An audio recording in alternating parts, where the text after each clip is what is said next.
Welcome to Show Studios Fashion Radio, the podcast and video series exploring the remarkable relationship between fashion and music. Every week, I'll be joined by fashion's biggest names and the talent of tomorrow as they share their 10 life-defining tunes and the stories behind them. I'm your host, DJ Fatsonia. My guest today is redefining the boundaries of contemporary haute couture, proving that innovation and craftsmanship can go hand in hand. As the founder and creative force behind his own label, he has captivated the industry with his industrial silhouettes, futuristic vision, and meticulous attention to detail. From dressing global icons to making history as the first Hong Kong-born designer invited to Paris Haute Couture Week. I'm talking about none other than Robert Wun. When did you start in fashion? What year was that? Officially, if you count student years, that was 2009. That was the time that I got to London, started London College of Fashion Year 1, started my brand in 2014. So yeah, it'll be 2009, 2014. You went to London School of Fashion, right? London College of Fashion. London College of Fashion. Yeah. Which is kind of rare because most of the people that we have on here always reference St. Martin's. It's a lot of St. Martin's, a lot of St. Martin's. And I really love the fact that you went to London College of Fashion. I suppose that's kind of the London narrative, isn't it? I felt like, as an international student, came here, so as many other international students came here for the same reason, for being in a fashion university. We all aim for CSM, and then not all of us get into CSM. Of course not. Some of them went to RCA, some went to Westminster, some of them went to LCF. And there's kind of that narrative that always lingers in the city, especially when it comes to the younger generation, that it felt like there's only one set of way for you to determine if you're going to be successful, or if you're going to be the next big thing or the next young genius, which London is kind of obsessed about. And you said that word, young. Right? Yeah, they are obsessed by that word. And there's a narrative about that. Yeah, there really is. And I just think that, why? Do you know what I mean? It doesn't matter what age you are. If you're a genius creative, if within your field, age shouldn't come into it. I felt like most of the people we look up to as well, designers or creative directors right now in the field that we all admire so much, I don't think all of them are from CSM. No, definitely not. A lot of them are even self-taught as well. So there shouldn't be, I just kind of free myself from that mentality really since I was still in uni. Because I see how toxic it was. I saw how my classmates sometimes can feel kind of they have to be in CSM, or they have to be friends with this type of people, or they kind of have to be certain type of things in order for them to be successful, but rather not using their energy to focus on their work. It's about when you're obsessed by fitting in, you're never going to fit in. Right. Do you get what I'm saying to you? Yeah. Because as soon as you start doing you, that's when you're going to fit in, because everyone else fits around you. Exactly. Because they see the confidence within you. And I think that when we come to a new area, or we come into a field that we're not, where we want to get personal growth within, we struggle to fit in, and we change our not morals, but we change who we are to fit in, and that's kind of when it all goes wrong. Exactly, which is kind of ironic as well. I felt most of the education system are very, in London, focused on the idea of what can you say through fashion when it comes to social, political, and equality narratives. But the very system itself is based on, especially in fashion education, is quite elitist and classist at the same time. So you kind of see all these contradictions within the system, and the way the education implements into the young talents and make them kind of believing in something that might not be necessarily true, or not showing them the whole world, for example. Like me, myself, not coming from London, been here for 17, 18 years now. And I've seen it all really. I've seen young students coming here, leaving. I've seen incredible young talents try really hard to succeed and not be able to make it, just because no one actually in London showed them how big the world is, or what kind of era we're moving into, which is this globalization kind of era. So what does it mean for London fashion in the future? What does it mean to study fashion in London even? Are we just going to be focusing on one city of audience, which is London, or we should aim for global audience? And if we do so, what is the narrative? Who are we? What are we offering differently? When you've got the creative directors being shipped around and passed around like a parcel at a children's party, it's like literally pass the parcel when it comes to designers at the moment. Yeah. So-and-so's here for a year, this one's here for 3 weeks. Oh, with the collection didn't do well, so let's move that one on. Yeah. I think as a creative director and a designer of a brand, I think it takes away their worth to a certain extent. It's I think you've mentioned one key word just now, is worth. Yeah. I came to London when I was 16, 17 years old. And, when there was conversation when I first got here, when I met Mr. Knight and yourself, where we talk about McQueen, Lee himself. It's such a different time if you compare that back then, to now. Of course. Where I have always explained when I do talks to students and things, I felt like back then it's almost like designers are still being looked up to. Like we all sit down and watch what they're gonna offer us this season. We're gonna watch what their collection is about. We're gonna study their method, their story. Why are they using this fabric? Why are they using this color?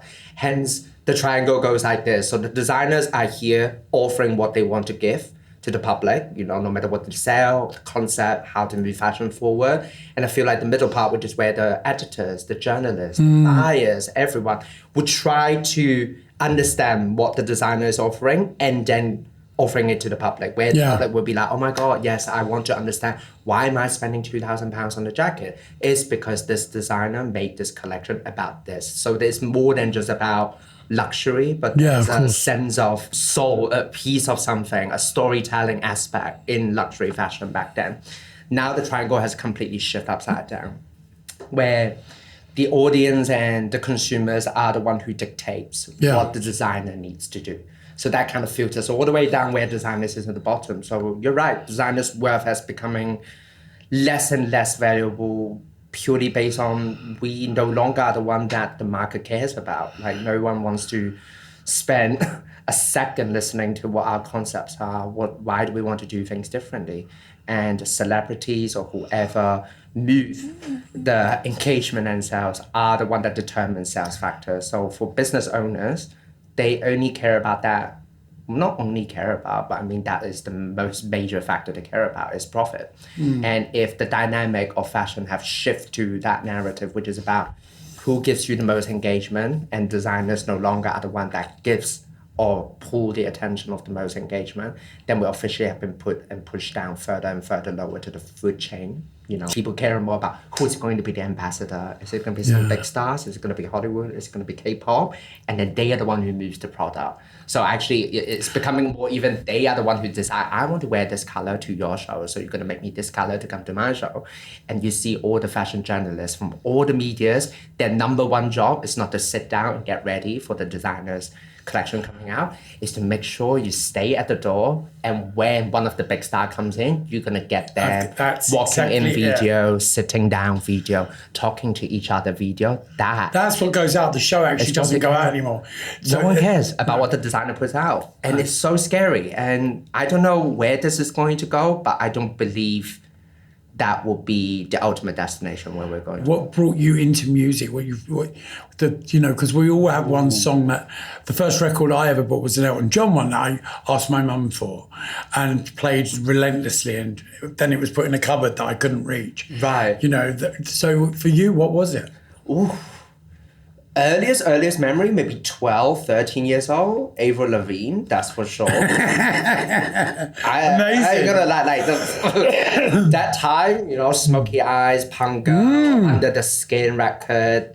That was a moment, I mean, I was a teenager, kind of just resonate deeply, and and I think there's the Green Day time as well. I love Green Day. And then there's Adele, which I think is more kind of the beginning of my life in London. And yeah. And there's something about Adele that always just connects with me. I think it's just something that is... Are you a bit of a romantic? About this unapproachable, unrealistic pop star aura, but more like someone that is just talented and got something to say, and that's equally, captivating. I always see her success as kind of like the changing point, or like, the the point where people starting to have enough of the perfect packaging. 100%. You know, that first album, you know, she was a big girl. Yeah. And suddenly we hadn't had a big girl within pop for a long time that people idolized, you know, and she was just Adele. Do you know what I mean? her. It was like, Singing. It wasn't about the designer dress. It wasn't about the right body. It was just her singing from the heart, which is what I think sold it in such a great package. Do you get what I mean? Because it was like everyone could be like Adele. And also the songs were so relatable because everyone had been through trauma. It's almost like almost everyone knows Adele. Oh, of course. Especially people here. You all know a girl that has all the talent in the world, has all the love to give, but maybe the world just wasn't kind enough and given them enough bravery to tell them, yes, you deserve it. I love that answer. You're this bitch. and I felt what she stood for, even for myself, which might hardly find it connection. But I do feel that when I was a student in uni, I do feel, you know, not being able to fit in perfectly. Do you have lots of Adele moments?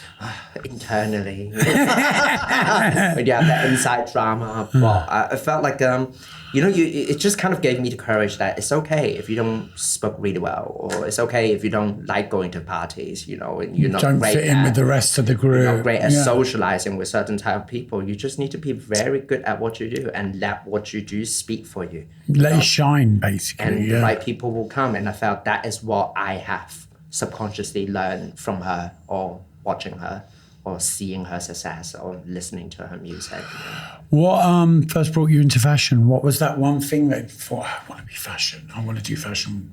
McQueen. McQueen. Photo shoot done with Nick himself. Didn't say it just because I'm here right now, but it really is. It's an incredible thing. I must be younger than 9 or 10 years old. I was in a clinic waiting for my sister. I think she was getting something checked. I don't remember what. Too much information. I was there, and there was the book by Nick for McQueen with Devon Aoki, with McQueen dress, with kind of this kind of almost semi zombie vibe with the hair like that. Must be one of the very first moment. It's almost all the first moment. But what a moment, right? What a moment. Seriously. There's just something so captivating about it because it's so anti-beauty. And you realize that even people that are not interested in fashion, we grew up in cities that we have been fed with fashion and the idea of beauty and luxury. Yeah. Everywhere you go, there will be a beautiful Gucci billboard, Louis Vuitton billboard, a Prada billboard, where there will be a beautiful model showing you beautiful product, selling you things. So even you're not a fashion kid, or you don't grow up, aspire to be fashion, you're not interested at all, you've been constantly visually and media information-wise bombarded by it. Of course. So you have this concept of what fashion is. And I felt what McQueen did was exactly anti that. Yeah, of course. So let me stop everyone for a second. So let's question what actually fashion means, and can it be more? And that single image from that book, shot by Nick himself, gave you that. You know, it makes you stop. You know, whoa, that's fashion. Did you ever meet Lee? No, I was 18 years old. I was in the first month of year 2 when the news came out that he passed. Yeah. I remember how devastating everyone was in my uni as well. And that was the first time actually you see how collective it was, everyone's love for Lee. I remember we were in Curtin Row, the London College of Fashion campus, and that news came out. I was working on my pattern. My classmate from Korea came over in tears, telling me what happened. And then we kind of all just gathered together in the canteen, a few of us, trying to make sure if the news are true. And yeah, the amount of people that basically said that they came to London, one of their biggest reasons is McQueen himself, that gave the energy and the hope and what it's like to be a designer that came from London, based in London, what this city can offer. So, you know, London at that time was one of probably the most creative cities in the world, for the fact that we had John Galliano before that, and then we had Lee came along, and there was just so much creativity with Vivian and everyone. Exactly. You know, it really was they took from the streets and turned it into like, we talk about this a lot on here about the tribe thing that we don't have anymore. Because we have big brands that lead that now. But when with the McQueens and with the creativity of Galliano, it was an unreckoning time. You couldn't challenge it. You couldn't. And, Lee was a very complex, incredible person. What do you listen to on music-wise? Do you have you have Apple playlist, right? I have an Apple playlist. I listen to all sorts of things. I don't have a specific genre depending on the mood, so classical, hip hop, pop. Are you one of these people that you use the word there, listen, but when you have an eclectic taste, it's about what you feel. So I can feel classical music, and it can take me to places. Yes, and then I can listen to reggae, and I can feel that as well. Correct. Everything. I think when you ask someone if they have one genre that they listen to, that's kind of just, how can you love music and only like one thing? It's like saying, I love fashion, but I only wear one designer, or I only wear Stan Smith trainers. You can't. The world through music if there's only one genre that lives through you. That's always how I always feel, right? Like that's how fashion should be as well, to be honest, there should be all sorts of designers. There should be designers that are great at sportswear, designers that are great at evening gowns, there's designers that are great at conceptual things, there's designers that's great at luxury, upper contemporary. It's okay. There should be more than just one standard of success. So is music itself. I always feel life is exactly not just one genre. I love that. What is the most... I always draw the parallel lines between music and life, Like you said, when I listen to classical music, it brings me back to some sad memories, but also happy memories too, and kind of make me feel extra emotional about what I'm doing, what I'm moving forward towards too. So every type of music gives you different type of energy. Okay, got a question for you. If you're having a bad day, you're feeling really sad, what's that one track that you will put on?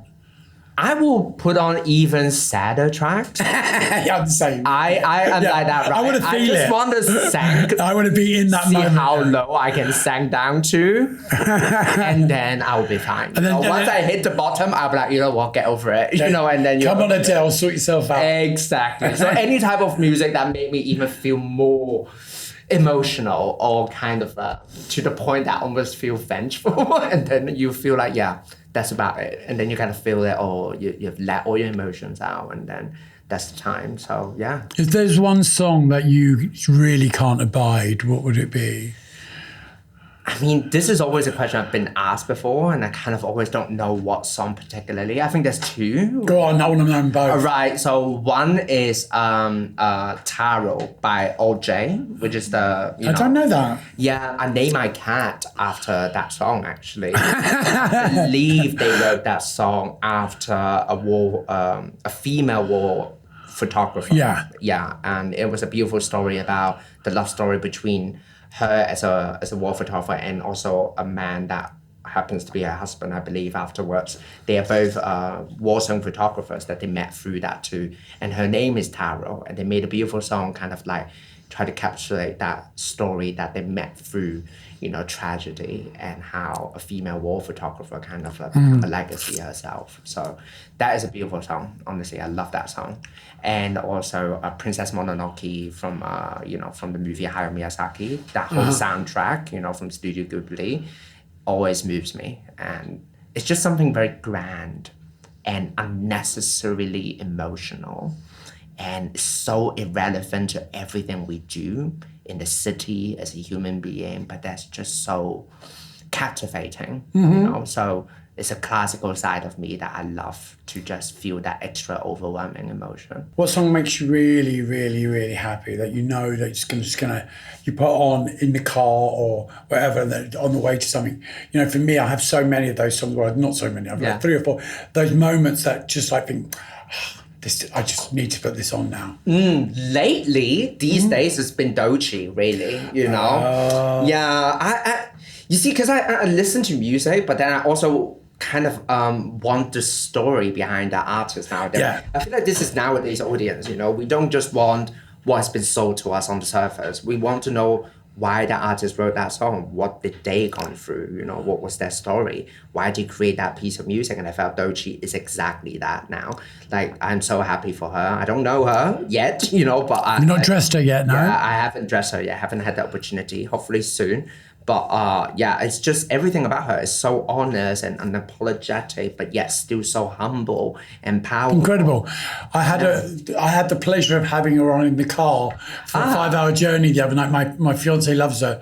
And he played it literally word for word, sitting next to me in the back of the car singing it all. And I'm just like, oh, you only like her because you only know her since the Grammys, which was the night before. Oh. And he was like, why don't you piss off? Well, but that's how it started. That's how everyone started differently, you know. For me, Doechii kind of started when I saw her performance, I believe, on the Nick Live show, where she tied her braid with 2 other singers. Yeah, amazing. The way that execution of performance is, as a female rapper as well, it's just so inspiring and eye-opening and hopeful even, you know, to be able to see, yes, there is more out there, you know, and they are giving us more as long as you dare to do more. It's an incredible feeling when you actually see someone really get to that moment where what they deserve. And she's one of those people, you know, Exactly. it's like she's been around a while and it's like, you know, gone unnoticed and, well, not unnoticed by the people that care, but just unnoticed. Not at the success Because also, right now. because people see her as a threat, and when people like that come along and people see them as a threat, they kind of like don't back them, especially within that industry. Yeah. Do you know? And suddenly now everyone's standing up. You know, for her to turn up in her underwear, like in a pair of like on the red carpet the other day, and to go in and then get dressed, it's a pretty remarkable thing. Who and what show was the first show you ever went to, fashion-wise? Maybe the first one ever. I think it's actually Charlie Lemondeau. Oh, really? On off. Amazing. Yeah. I was year 1 student back then. I think he was starting at on off. And I believe one of my classmates was interning for him. So we managed to somehow get into the show and saw it. Yeah. It was in Covent Garden. Yeah. Back then. Yeah, I remember. I love that. That was my very first show, I would say. Yeah. Another genius. He's just such a genius. Like very London as well, you know. Yeah. Like literally it represent London to 100% itself. You know. And what's the other show you went to? Don't think I get to see that many, you know, afterwards. Maybe some backstage help here and there, of course. you know, for new gen designers. Can't say that I have been to a lot even until this day, you know. What do you look to for inspiration? Well, when it comes to celebrity dressing or working with the artist themselves, it's pretty straightforward narrative. I mean, their stylists already have a whole concept together. Course. Most of the artists that we have the pleasure to work with, they also have their own concept already. They know what they want, they know what the show is about, they have talked to their creative director about the lighting and everything, and here we come in and say like, this is the vision, let's make it work. So it's never really too complicated or complex with it. Obviously, it's our job also to kind of have that conversation back and forth to see what we think is going to work best as well. Do you like it when they turn up with a mood board? Wow, nowadays I think it's so last minute. The industry, mood board doesn't exist anymore for them. I think like maybe a big tour, they will still have time to create a mood board. But when it comes to red carpet or show performance, night before, 2 days before, they don't have time for that. When you're going out, when you're on the way to a party, what's the track that you listen to in the car? Or when you're getting ready? Ooh. You must have one of those moments where you think, okay. Good question. I think it's quite random. Maybe even a podcast, perhaps. Oh, really? Oh, yeah. Yeah, a lot of people say that, actually. Yeah, because I realized that I'm going to be listening to too much music afterwards, right? So might as well just listen to something that kind of keeps me awake and start a bit of a narrative inside my head. So when I get into conversation, I wouldn't be too slow to respond, perhaps. So it would be more like podcast. Okay, so what's next for you? Next? Yeah, what's coming up for... I mean, we have our solo exhibition coming up at Where's that? Museum of Modern Art in Shanghai. Amazing. Mid of March, hence one of the reasons we kind of skipped the couture week last time, because we just have to focus on that. It's a dream come true moment for me, because, you know, like before my first show or anything, I would say the first thing I ever participate in fashion in London would be just going to museum and see designer solo exhibition. From Victor and Rolf at Barbican, I think that is the first one. Yeah. And obviously countless one in London constantly and in Paris too. It's always kind of a dream, right? Like me as someone that aspired to be a designer and now I'm lucky enough to be one.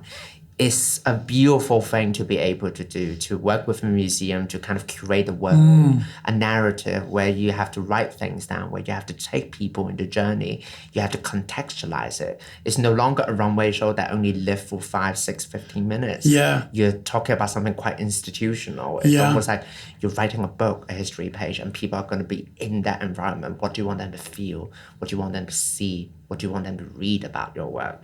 So it was such a beautiful and kind of a dream come true moment for me when this is when we know this is going to happen around last year August. So we decided to put all of our energy into it now. Incredible. To make sure we execute it to the best we can. Yeah. Did you ever go to the McQueen show at the V&A? Of course. I mean, who didn't? Yeah, of course. Honestly, who opening, didn't in London that works in fashion? Yeah. It was amazing. I mean, exactly as I think everyone would expect. And it's just nice, no? To be able to see that in person and also to go through that journey. I love the fact that they put such early work of his at the very beginning of the exhibition because I feel that journey part is so important. You know, he didn't become that McQueen, you know, with the robot arms Incredible. and holographic of Kate Moss. You know, there was a journey for him getting there, and I felt that beginning already showed, you know, how he thinks as a designer and what he's here to do.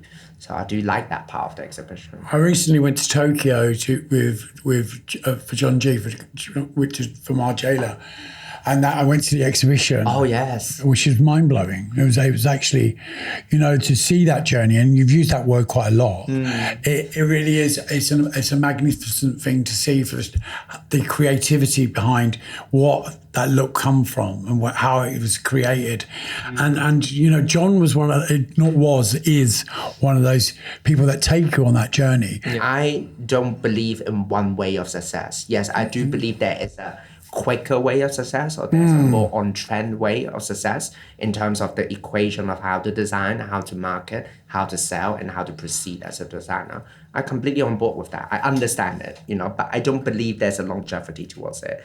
And I think it's very sad if everyone is trying to force themselves into this one set of equation just because one designer that was meant for this equation made it, and everyone believed that this is the only way for you to do it. Even they are meant to define their own equation to their own journey and success. I think that's very important that people need to remember.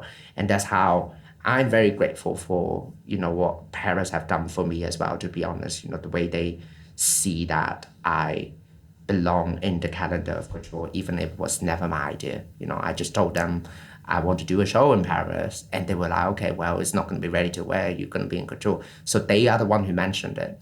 And I was like, are you sure? I even questioned them, you know, and they felt like that would be the best place for them to still preserve designers that is not going to be overwhelmed and drowned by this marketing warfare that is going on in the ready-to-wear world. And that will be the only calendar that designers can still do what they want to do and get talk and discuss and celebrate for what they want to do. So I'm eternally grateful for, you know, what the Fédération de la Haute Couture in Paris have, you know, opened doors for me from the award as well, from the Endowment Award. Yeah, let's talk about that award. You got 100 grand, right? Yeah. What did you do with it? Straight to the show. What do you expect? Paris is so expensive. Yeah, of course. Everyone that has done show in Paris know how insane that is, you know. Like now we're used to it, but I remember when I done my first show, that was like what? That was like 2023 January. I won Endam Fashion Award at 2022 June. Yeah. And the first time I met Bruno Pavlovsky now, where he's starting to give me the idea that maybe couture, was already mid of October. And the time that we finally realized that, okay, so it sounds like it's going to happen. Bruno is going to sponsor our application. We're going to go through the whole jury process and see if we get in. By the time we knew, it's already mid of November. So if we got in, our show is at end of January. So it's literally less than 2 months. Yeah, ridiculous. So I got that money from the Endowment Award. They haven't even gave me the money yet. I remember back then, I was just like, hey guys, great news. We got in. And they were like, oh my God, that's amazing. So I need the money. And they were like, okay, yeah, we're immediately going to give you the money. Yeah, so next week. Yeah, next week. And then I was as clueless as a little, I don't know how to describe myself. I have no idea because at that point, that was going to be our first show. And our first show is in Couture. It's on calendar and we're the closing show. So the pressure was quite high. But slightly. the pre-context is we haven't even done a small show or any show in whatsoever context before. And it's not even in London. It's going to be in Paris. So it's even outside of our comfort zone. So I have to ask for a lot of help. Yeah, but how do you handle that pressure? Just fucking take it in. Because that's why the collection is called Fear. Yeah. I literally just want to, you know what?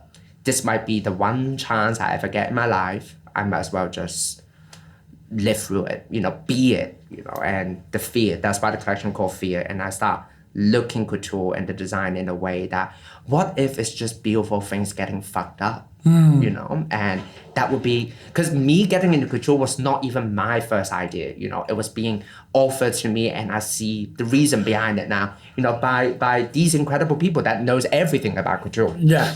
And I was like, why do they want me there? So I keep on asking myself that question. And so maybe I'm here supposed to offer something new. Perhaps my job here is to give a new narrative to what couture can be. So I start thinking in that mannerism of, if everyone is going to do beautiful dresses with thousands of hours of embroidery and everyone looks like a fucking princess, let's just fuck it up. What about the couture, the craftsmanship itself is to recreate those damages and things that we're most fearful that would happen to an expensive garment. So expensive that you want nothing to happen to it. Yeah, you will wear gloves when you touch it. Your heel goes through the hem. You will need to wear masks and cover yourself when you go close to it. Like, what if that itself is the inspiration? So through the fear and the stress and the anxiety of me doing my first show and combining that same mentality and emotion into the design itself of what couture can be, in terms of its craftsmanship and concept. And we done our first show. And then 2 years later, you're doing an exhibition in Shanghai. Yeah, what the fuck? Can I swear? No, I don't know. That doesn't just happen. Do you get what I'm saying to you? It's pretty remarkable. Thank you. Do you know what I mean? It's pretty remarkable. Who would you say has the best style at the moment when it comes to music? I think we've already discussed it. Yeah, I love. I think I have the pleasure to dress many of them as well. Like with what we have. Be able to work with in this. You mean like Gaga, Beyonce, Adele was a dream, and Cardi herself. I think. I don't know, maybe Chappelle Roan will be very lovely to be able to work with. I just found that she has so much that she wants to say, and she's able to say it with such grace and accuracy and purpose. It would be incredible to be able to work with her, I think. I saw her, see what she wants to do. I saw her on the carpet the other night at the Grammys, and she could not the Grammys. She was on another award ceremony the other night, and she called out this journalist at the front. Oh, she did? Yeah, and she said, you were rude to me at the Grammys, and literally laid into her and said, sorry, And it was just like so genius that she did it. Because people need to be called out. Yeah, or maybe more like people need to know. Don't fuck with me. Right? Like what I just mentioned. Just because you're famous doesn't mean that you suddenly become public property. Exactly that. What is the one track that you would sum up your life so far? Oh, it would be one of the tracks that I've just mentioned, two of my favorites. I think Taro the song from OJ did mean a very special place for me. I think I was knowing and also feeling all types of emotion from that song, from being a student, trying to be a designer, don't know how to be a designer, trying to be a business owner, don't know how to be a business owner, trying to build a little family here, and then not knowing actually the responsibility that comes with it as well. So I feel that song kind of grew up with me. So it's always going to have a special place with me. Not necessarily have any information directly to do with the lyrics, but I think it's just a special place song, for in my heart. which is Taro, by OJ. Will it be the same track that you have if you had a choice for God forbid, when you part this world? What would be that track that you want at your funeral? That's something I always said. When I died, I really don't give two shits. Yeah, I like that. I would let my loved ones or anyone that would be graceful enough to take on this hideous responsibility to do one last memorial with me, they can choose whatever they do. And I feel maybe that is the best way, because then it is the ultimate way of seeing that the people, what kind of things have you left behind, right? Like the people that would love you enough to help you to set up a memory service, they imagine them saying that, oh yeah, Robert loved this color, Robert would love this music. That's the best part. Because they know you well enough to know exactly what you want. I don't want to be someone that tells people, you have to sit there. Make sure when I die, I don't want color blue. I want my coffin in this color. Like, no, let it flow. That's the beauty of letting go, right? And you're already at the end of that journey. We had Laura Roach on here, and Laura was like, I want the service to be like 6 hours long. Just to make everyone really sit there hating each other. And it's like, it was just so genius. I want everyone to really feel it. It's like so genius. It was like, I want everyone to really feel it. It's the most law thing I've ever heard of. Make sure it's 6 hours long. You know that, just like, and everyone's got to sit through it. It's just like. Right now, realistically, I do want to retire in Peru. I love that country. Oh, really? Yeah, I have very special connections there, and I do feel it's the only place that I went vacation on that I can actually forget about work. Was it incredible? I think it's one thing that really clicks to me. It was a movie series about a designer. It was a TV series about a designer, Holton. Yeah, Holton, Holton. Yeah. And I think when he was at the end of his journey, he's no longer able to design because he's really sick. And he looked at the sunset and he said, like, he spent his whole life looking at beautiful things, and all he has in his mind is to think about how can he turn this beautiful image and inspiration into collections and into clothes. And it's the first time ever in his life that he's able to sit down and not think about turning it into something that is going to be him or his design, but just admiring his beauty on his own. And that hits really hits a chord within me, because I felt most of the creative people spend their whole life trying to take every inspiration, everything that we found inspiring and beautiful in our life, and turn it into work, somehow to justify it, somehow to find meaning behind it, to make money about it, to find our own version of it. Endlessly. We can't even go to a ship without thinking about it. And that really just remind me of the beauty of life itself. Maybe that's the most sustainable thing to be a creative or to be a human being, is to learn how to stop. It's a beautiful sunset. Leave it as a beautiful sunset.